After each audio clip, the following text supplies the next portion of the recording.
Welcome to an unbagging video today from Grant, actually, with the Player's Aid. I don't do a lot of unboxings or unbaggings, but this one I did want to do. One, I really enjoy this series of games, and two, I think the art and the layout and the presentation are just so fantastic that I want to make sure and share this with you so that you get exposed to this. So these are two different games. So we've got, first here is A Dark and Dastardly Fight on the left, Tippecanoe 1811. These games are from High Flying Dice Games. They are in the Battles of the Old Northwest Territory series. This one is Volume 3, and then this is Volume 4. Volume 4 is River Raisin, and I say raisin like the fruit. It could be wrong, so correct me if I am wrong. A Cold and Bitter Battle, 1813. These are both designed by Paul Rohrbaugh, who is the owner of High Flying Dice Games. If you remember a couple of years ago, I'm going to say it was in 2018, we received the first two volumes in this series. And here actually I have them, and I'm going to compare them a little bit. The first volume was Tippecanoe, A Dark and Bloody Battleground, 1790.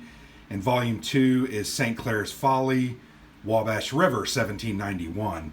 So as you can see, these are polybag games. So these are not boxed games. They don't have an option for boxed games. But I'm going to tell you, the quality of these, it really warrants, I think, a boxed game. I would like to see Paul do these maybe with a little better components. I'll show you here in a moment, but the maps are typically just a thicker stock of paper. They're nicely printed and greatly illustrated, very well done by Niels Johansson.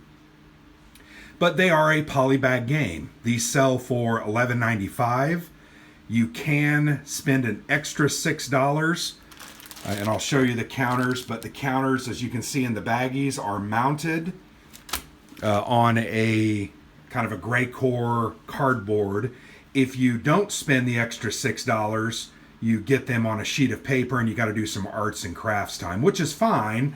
I did that on Tippecanoe and St. Clair's Folly, but these, they came with the pre-mounted counters, and they were much, much better, and I would go ahead and recommend you spend that extra money to do that. But once again, the format is a polybag game. The game system itself, and this isn't a review, I've done a review on Tippecanoe. We did a video review as well as a written review, and then I've done interviews on a couple of these. River Raisin is coming up soon. I think it's scheduled to post the first, maybe it's Memorial Day weekend, so in a couple of weeks. So you can read those to get a feel for how the game works, but the game system is very simple. You, in essence, have a card draw off at the beginning of each round to see who one is going to get to activate, and then see how many activations they are actually going to get. Each player has a deck of cards. The cards are simply a normal face card, playing card deck, and then you take certain cards out. I think you leave the jokers, and then all of the numbers. And then the red suit one player gets, the black suits the other player gets. So then you shuffle those up, you draw a card each. Whoever has the highest number wins the initiative, and then gets to take actions based on that card number. Sometimes the game talks about dividing them in half, or sometimes you just get what's there. So it's a very interesting and simplified way to play, to get initiative and play the game. What you will notice as you play is that you can lose 2 or 3 turns in a row because you were outbid, but then typically that run of luck is going to change, and you're going to win 2 or 3 in a row.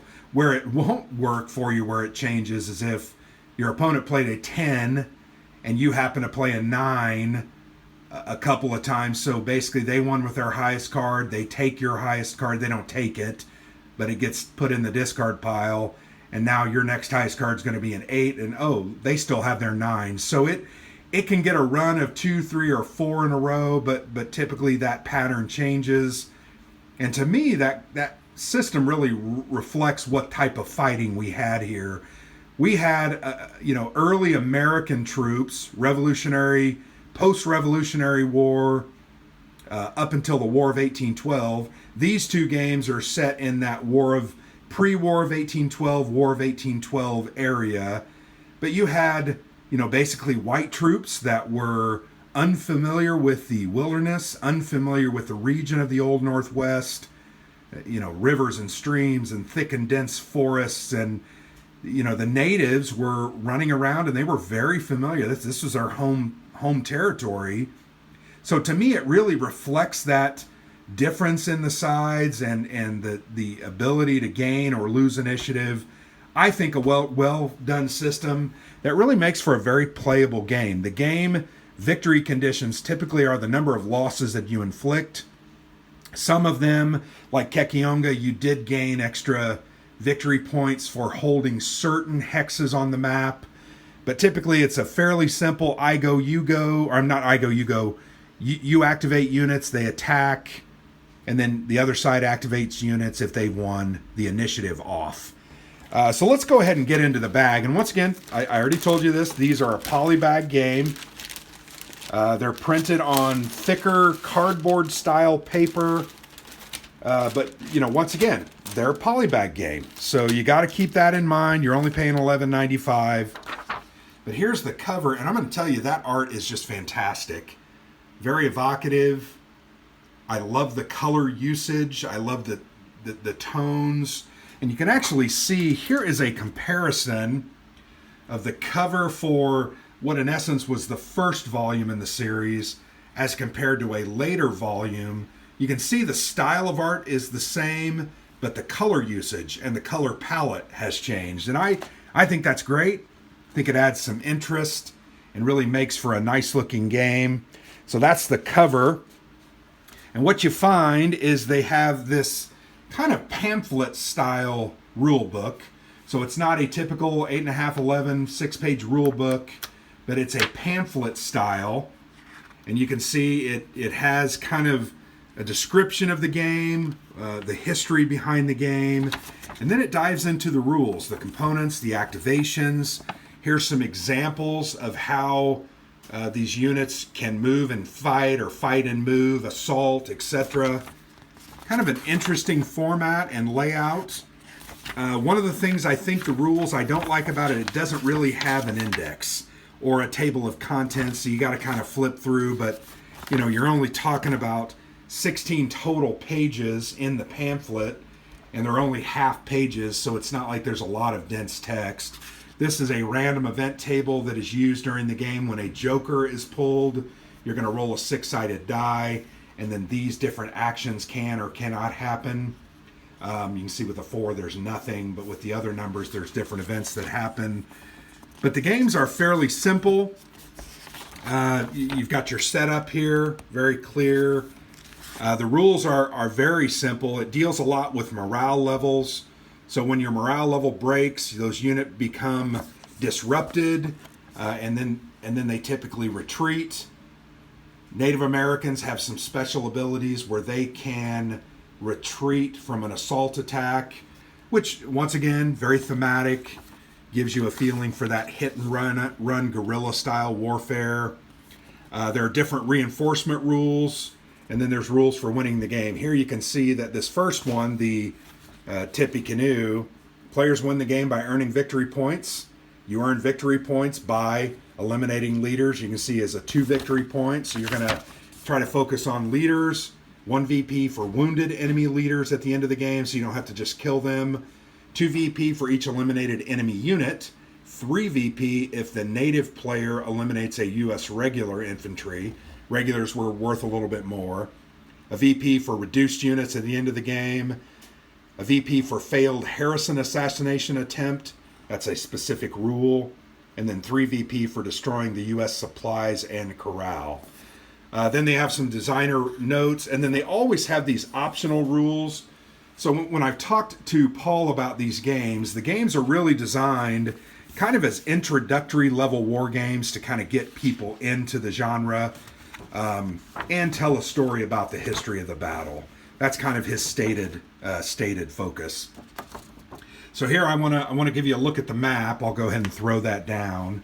These maps are just fantastic. You can see it's a hex encounter map. I'll give you a close-up once again. There are different colors which mark the boundaries or setup areas. There are different terrain types. So there you go. All hexes within the orange border, broken 2. All hexes within the yellow are broken 1. Those are types of terrain. And then all the remaining hexes are open. And then you've got a creek hex side.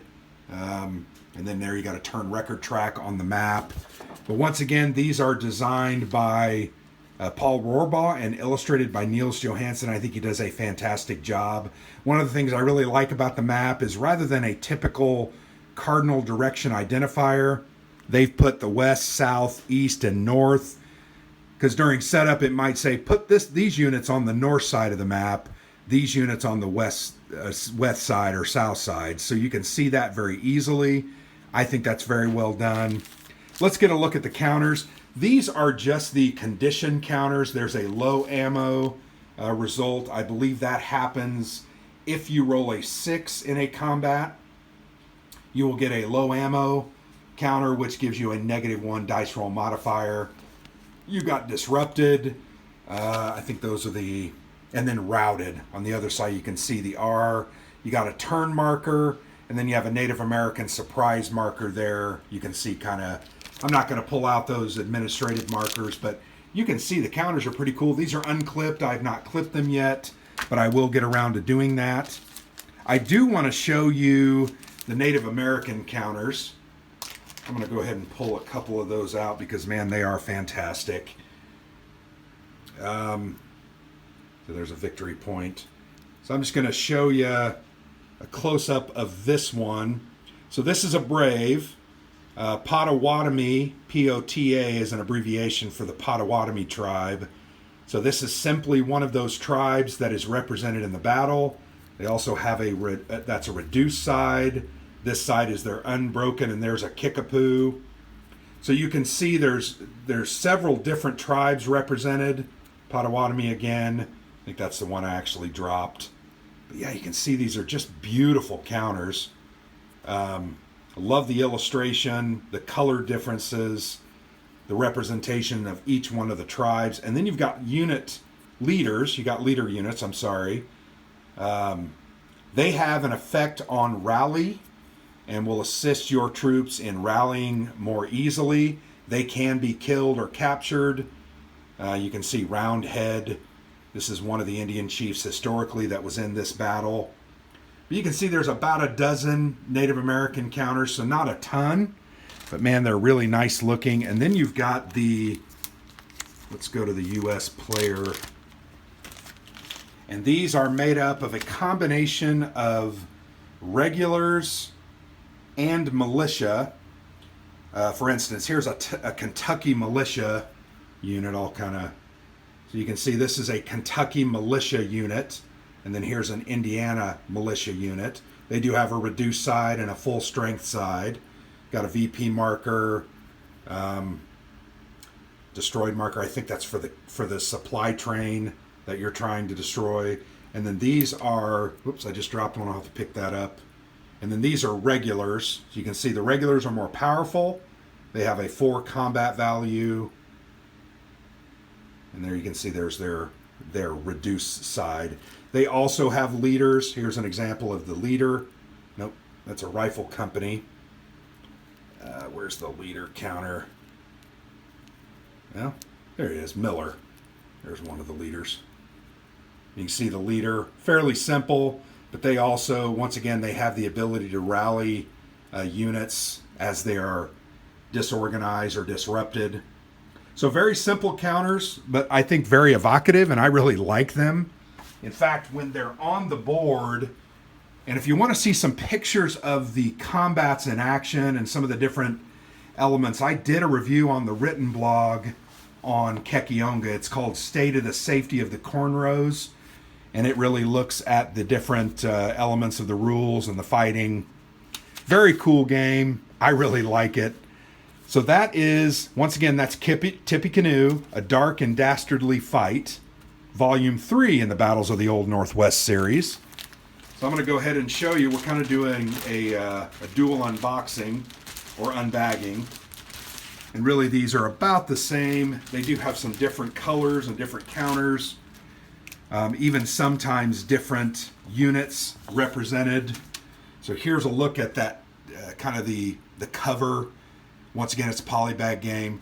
I've actually thought I like the art so much on these. I'd like to make nice color copies, put them in a couple of frames and put them up on my wall here in my game room.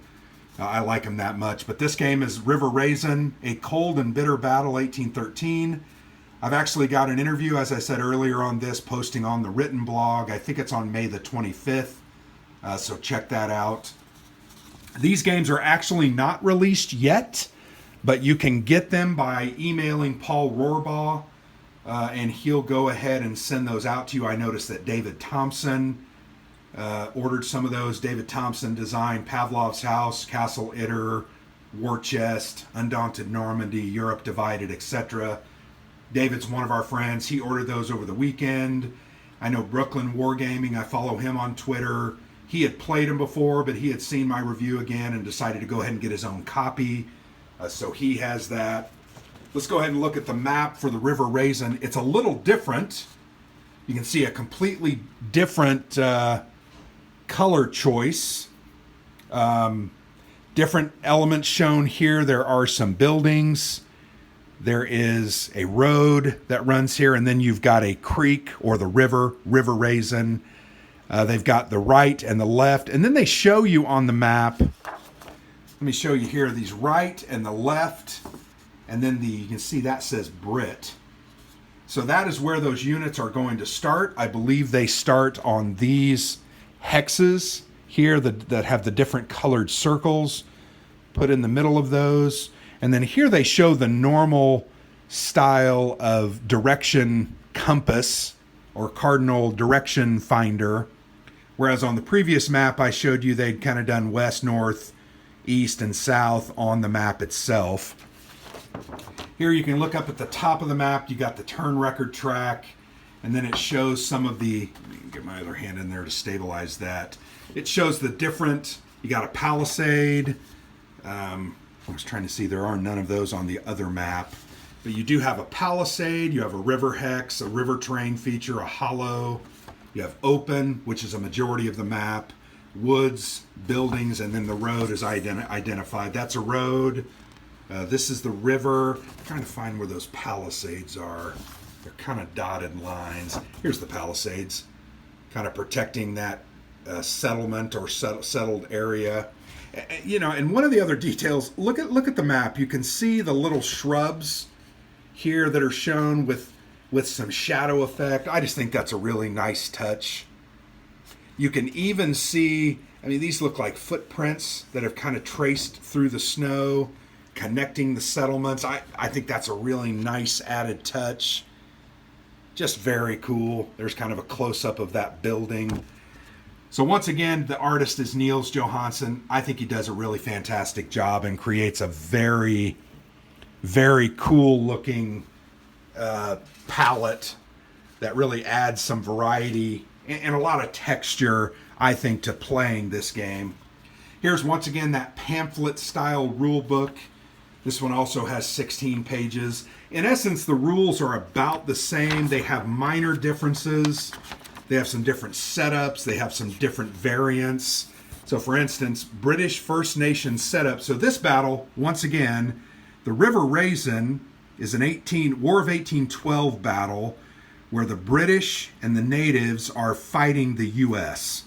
And the British have a lot of artillery. I think they have 2 artillery guns that they've drug along.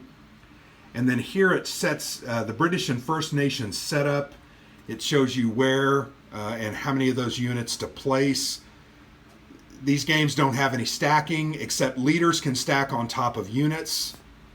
But no 2 units can end in a hex stack together. But yeah, you can see just a little bit of the very well illustrated and very clear rule book, frankly. Lots of notes, lots of different rulings. I don't know. I find these games very cool. I know I've seen some other people mention that, oh, they're too easy. Well, you know, once again, guys, 12 bucks, you're not going to get a game as deep as Empire of the Sun that you paid 70 or 80 or 90 bucks for. This is a quick, fast-playing, introductory level war game.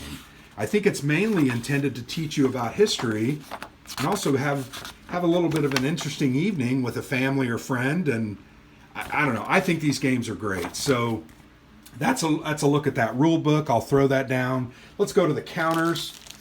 So remember the administrative counters for last time. These are purple. The other ones were kind of an orange. So they have a little variety. I like that. But you've got the same kind of functions there. And then let's go also, I'm just going to show through the package. Once again, have not clipped these, so don't get mad at me or call me out. But here you can see the British units, led here by Proctor.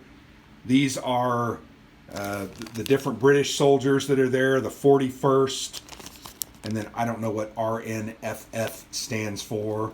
But you can also see here Roundhead. Roundhead fought in the last battle. Tecumseh is also included in this as a playable leader. He also kind of has what is called in the rules a bodyguard. So you can see that it says guard right there. That's a unit that's going to stick close to Tecumseh. And then you've got different warriors. These are marked as warriors. I will mention that it looks like this game does not identify the different troops from the different tribes. They appear to all have a generic warrior name. And I'm not remembering what the reason for that is. But you can check those counters out. They're just absolutely gorgeous. They need to be clipped, obviously, but very well done.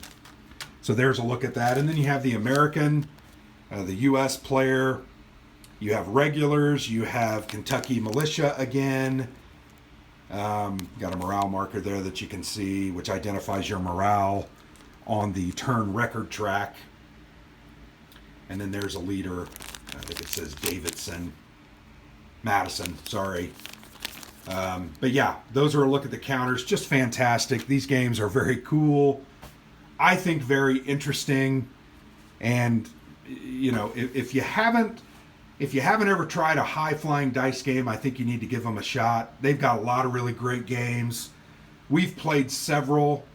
Like I mentioned, these two earlier Battle of the Old Northwest series. We've also played one of their Vietnam games. I have a couple of others that we haven't yet quite gotten around to playing. But most recently, they've released a solitaire game, and they've actually had a couple of solitaire games. Alexander's played some of their sub-games. Very simplified. But they have a lot of variety of games. They really have something for everybody. They have ancients, medieval. They have modern war, Vietnam, World War II. They have some World War I as well. Then Paul does a lot of other conflicts with other nations. Arab-Israeli war.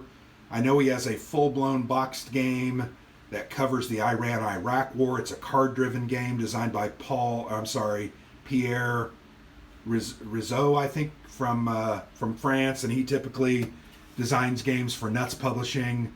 But interesting variety of games. It won't hurt to check them out. I think they definitely have some interesting stuff. And there is another couple of games coming out on this series. I think the Battle of the River Thames. Fallen Timbers is another one. I think that's where the Tippecanoe and Tyler 2 came from Tippecanoe, obviously. But Fallen Timbers was a battle fought near Lafayette, Indiana. So I'm familiar with that one from my 4th grade history, but obviously not too familiar because I can't remember. But a couple of more games coming out in this series, and I think Niels is also working on some additional games with his art style, so check those out. I'm not sure what those names are. But this has been a dual unboxing of, once again, Tippecanoe 1811 and Battle of the River Raisin 1813 in the Old Northwest series from High Flying Dice Games. So let me know what your thoughts are in the comments. If you have any questions, I'll try to answer those. But once again, if you want to order these, they aren't being released, I don't believe, until June or July.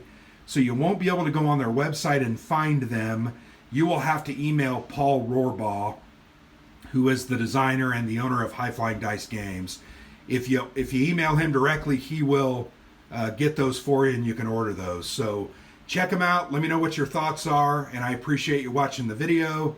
Hopefully we'll get these played and do a review and possibly some other content. So thanks, guys. Appreciate you watching.